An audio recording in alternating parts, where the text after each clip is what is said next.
I'm so happy and honored to say that almost actually everywhere I go in the world, somebody remembers only the strong.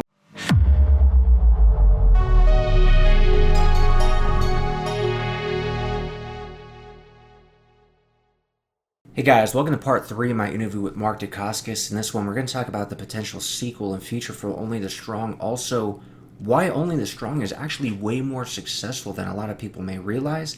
And Mark's also going to describe like the whole process of the auditioning and how he got the role, because this was his first major feature lead, and it was quite exciting. Anyway, please help support the channel, hit the like button, subscribe, share the video.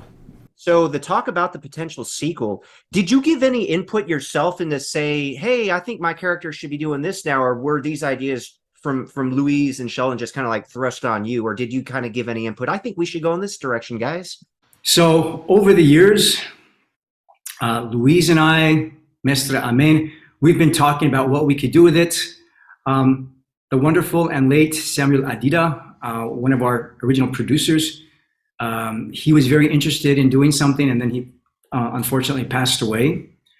But the idea has been around for the last 30 years of doing something with it. Yeah. And Louise, our wonderful writer, he gets the credit 100% for contacting the powers that be and spoke with them himself. Oh. And I think it's a perfect full circle, because the original story was based on Louise's real life. I didn't take over neighborhoods. I didn't, there was no chop shop. Anybody know where I can buy a hot Mercedes? Well, they always gotta like exaggerate a few of the details to make the movie more exciting for the audience. Sometimes he'll listen to other ideas from us, but it's all him. He gets the credit for that. Oh, cool. And he deserves the credit for that. The pressure on us is to do something that will at least be as well received as the original. At least. There's no point in doing Only the Strong without Mark as the lead. So yeah, we're not even entertaining anybody else. The issue becomes then, what is he confronting this time, 30 years after the fact, right? Like, now what? What are we dealing with? And the logical conclusion seems to be, let's study what could have happened to his students. Seems to be the logical conclusion, because that's what the whole film was really about to begin with. It's like, we're helping others, not building up the Louis Stevens characters. Like, this is supposed to help these students. And this kind of circles back to what I said at the beginning. So now Only the Strong did go to the theater, did get a theatrical release in the United States, but I never seen any trailers, never heard of it. It wasn't until that kid at my school mentioned it, and by that time it was already on video. So let me ask you this. Do you think like the promotion or lack thereof actually affected what happened? Yeah, like if you want to like talk about that whole thing. Absolutely. As far as I understand, the executive at 20th Century Fox, who was supportive of our movie, it may have been the president back then. I can't remember if it was executive or the actual president. Right before the movie was to be shown in the movie theaters, he was no longer the executive in charge, or no longer the president. I can't remember, but he wasn't in a place of power anymore to support the movie. So as far as I understand, the studio did their minimum to satisfy the contract, and then moved on to whatever the new regime wanted in terms of their projects. So basically we were the old regime, and they didn't want to support that stuff. So they just did the minimum and then moved on, and then got their new projects going. So it was unfortunate timing for us. But the great thing is we did find an audience, a worldwide audience, via VHS tapes and reruns on television. And I'm so happy and honored to say that almost actually everywhere I go in the world, somebody remembers Only the Strong, and there are a lot of people that, because of our movie, practiced it, or still practice it. So it's very emotional and inspiring. And I feel so much gratitude to have been a part of it. And, I need to thank Louise and Sheldon, of course, for supporting my participation in the movie, because they could have had a lot of other actors play it, and they chose me along with our other producers, Steve Macon and Stuart Shapiro, and they supported me through the auditioning process.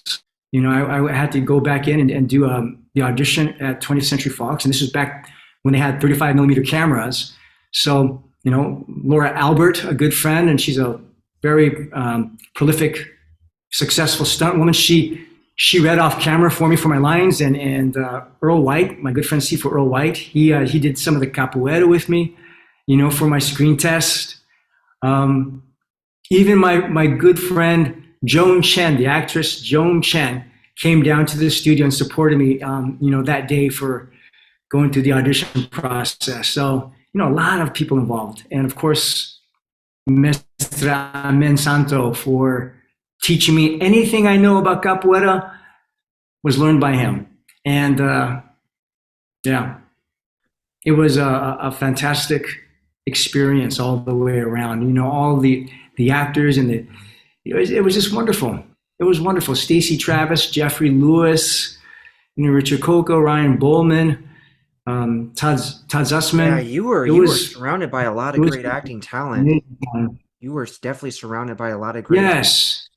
I think you got to give yourself more credit. Yes. You're so humble, Mark. Here's the thing. You say they could have chose a lot of other actors. I don't think so. And I'll tell you why. You had the right look. You got the natural charisma.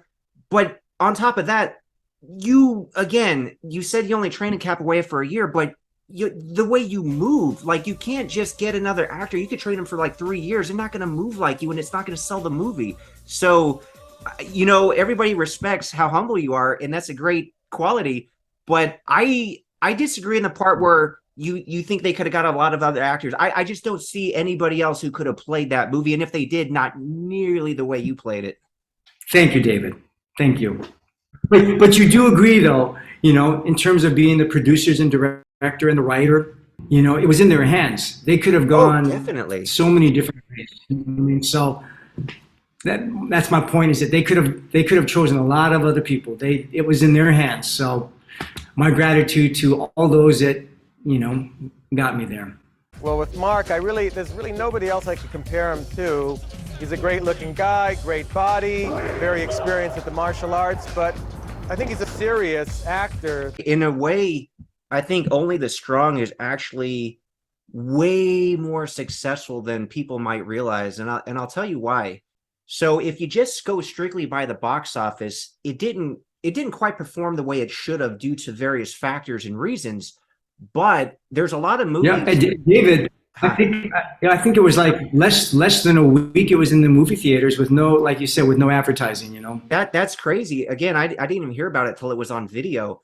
Word of mouth. And this is where I'm going with that. So there are movies that will make a lot of money opening weekend and then just fall off a cliff and nobody revisits them. Now, when you have a movie like Only the Strong that gets picked up from word of mouth and has a cult-like status, that is the real success, because, again, look at us talking about it 30 years later. Proof of the success of it. Yes. Thank you.